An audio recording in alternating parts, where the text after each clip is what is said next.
Well, then stage 2 load shedding, as I was saying, is still in place across the country following yet another shortage of generation capacity at Eskom. The power utility will be the centre of discussion in Parliament this afternoon. That's when members will discuss or debate, in fact, the threat of a protracted failure at the power utility. Let's speak about this with Newzroom Afrika reporter Atim Tongana, who's joining us live from Parliament ahead of that hybrid plenary sitting of the National Assembly. Ati, a lot to debate, and I imagine it'll once again be a very heated debate because ministers also are being blamed by MPs for this crisis.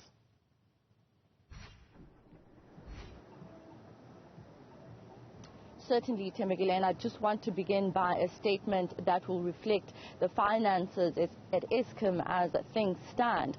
So in the last financial year, Temegile, the entity spent under 7 billion rands on its diesel plants and about 3.5 billion rands on diesel that was used by independent power producers on plants between April 2021 and March 2022.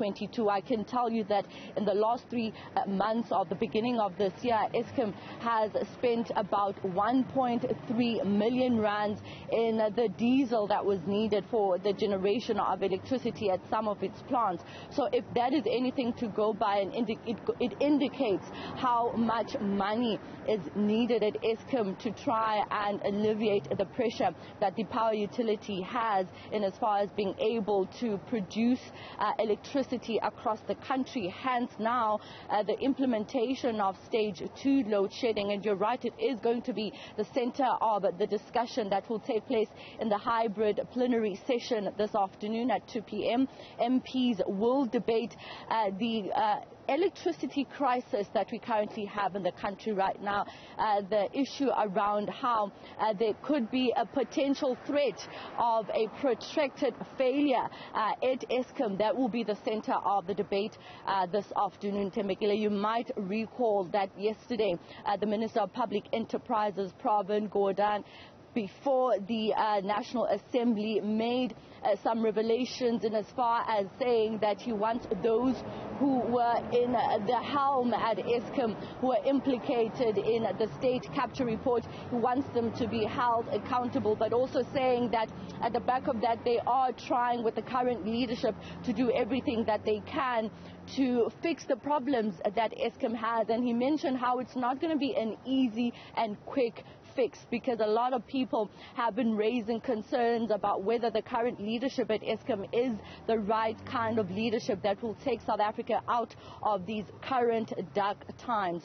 I also want to then point you to the state capture report, which was recently published and was handed over and was actually put on the presidency's website. You will look at it and find that some of the sections there, some of the paragraphs there speak to the failure of Parliament to conduct its function and its oversight.